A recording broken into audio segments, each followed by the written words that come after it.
Lecture de l'Évangile selon Jean chapitre 1. Jésus-Christ est la parole qui vient de Dieu. Au commencement, la parole existait déjà. La parole était avec Dieu et la parole était Dieu.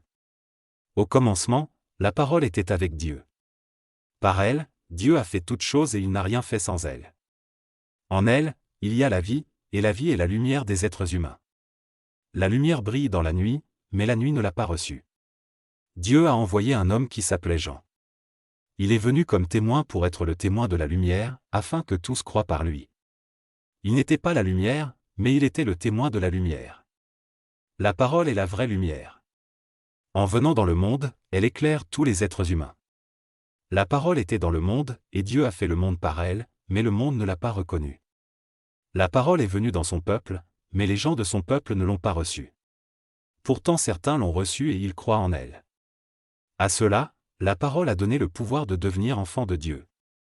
Et ils sont devenus enfants de Dieu en naissant non par la volonté d'un homme et d'une femme, mais de Dieu. La parole est devenue un homme, et il a habité parmi nous. Nous avons vu sa gloire. Cette gloire, il la reçoit du Père. C'est la gloire du Fils unique, plein d'amour et de vérité. Jean est son témoin. Il affirme d'une voix forte, « C'est de lui que j'ai parlé quand j'ai dit, l'homme qui vient après moi est plus important que moi, parce qu'il existait déjà avant moi. » Oui, nous avons tous reçu une part de sa richesse, nous avons tous été remplis de son amour, et de plus en plus. Dieu nous a donné la loi par Moïse, mais l'amour et la vérité sont venus par Jésus-Christ.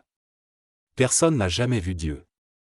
Mais le Fils unique, qui est Dieu et qui vit auprès du Père, nous l'a fait connaître. Le témoignage de Jean-Baptiste. Les chefs juifs de Jérusalem envoient des prêtres et des lévites pour demander à Jean, « Qui es-tu » Jean ne refuse pas de répondre. Voici son témoignage. Il dit très clairement, « Je ne suis pas le Messie. » Les prêtres et les lévites lui demandent, « Mais alors, qui es-tu ? Est-ce que tu es Élie » Jean répond, « Non. » Il lui demande encore, « Est-ce que tu es le prophète » Jean répond, « Non. » Alors ils lui disent, « Qui es-tu » Nous devons donner une réponse à ceux qui nous ont envoyés. Qu'est-ce que tu dis de toi-même ? Jean répond avec une parole du prophète Ésaïe, « Je suis celui qui crie dans le désert. Préparez un chemin bien droit pour le Seigneur. » Parmi les hommes envoyés vers Jean, il y a des pharisiens. Ils lui posent une question, « Tu n'es pas le Messie, tu n'es pas Élie et tu n'es pas le prophète. Alors pourquoi est-ce que tu baptises » Jean leur répond, « Moi, je baptise dans l'eau. Mais au milieu de vous, il y a quelqu'un que vous ne connaissez pas. Il vient après moi, et je ne suis pas digne de lui enlever ses sandales. » Tout cela se passe à Béthanie, de l'autre côté du Jourdain, là où Jean baptise. Jésus est le Fils de Dieu. Le jour suivant, Jean voit Jésus qui vient vers lui. Et il dit, « Voici l'agneau de Dieu qui enlève le péché du monde.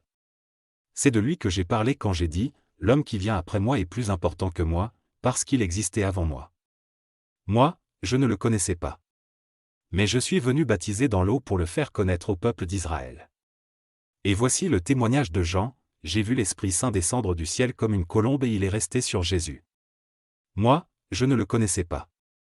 Mais Dieu, qui m'a envoyé baptiser dans l'eau, c'est lui qui m'a dit, tu verras l'Esprit Saint descendre et rester sur un homme. Et c'est lui qui baptise dans l'Esprit Saint. Moi, j'ai vu et j'en suis témoin, cet homme-là, c'est le Fils de Dieu. » Jésus appelle ses premiers disciples. Le jour suivant, Jean est là de nouveau avec 2 de ses disciples. Il regarde avec attention Jésus qui passe et il dit, « Voici l'agneau de Dieu. » Les 2 disciples de Jean entendent ces paroles et ils suivent Jésus. Jésus se retourne. Il voit que les disciples le suivent et il leur demande, « Qu'est-ce que vous cherchez » Ils lui répondent, « Rabbi, où est-ce que tu habites » Le mot « Rabbi » veut dire « maître ». Jésus leur répond, « Venez, et vous verrez. » Ils viennent, ils voient où Jésus habite et ils restent avec lui ce jour-là. Il est environ 4 heures de l'après-midi. L'un des 2 hommes qui ont entendu les paroles de Jean et qui ont suivi Jésus s'appelle André. C'est le frère de Simon-Pierre. André rencontre d'abord son frère Simon et il lui dit, « Nous avons trouvé le Messie. » Le mot « Messie » veut dire « Christ ». Il conduit Simon auprès de Jésus. Jésus regarde Simon avec attention et il lui dit, « Tu es Simon, le fils de Jean. Tu t'appelleras Cépha. » Ce nom veut dire « Pierre ». Le jour suivant, Jésus décide de partir pour la Galilée. Il rencontre Philippe et il lui dit, « Suis-moi ». Philippe est de Bethsaïda, le village d'André et de Pierre.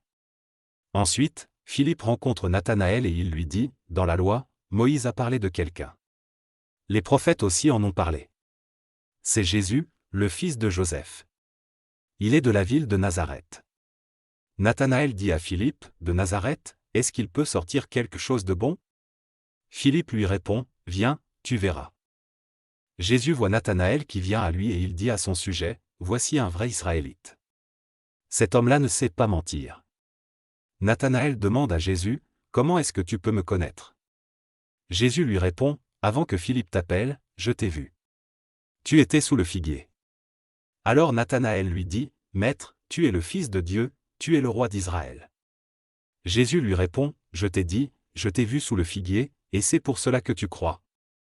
Tu verras des choses beaucoup plus grandes. » Et Jésus ajoute, « Oui, je vous le dis, c'est la vérité, vous verrez le ciel ouvert et les anges de Dieu qui montent et descendent au-dessus du Fils de l'homme. »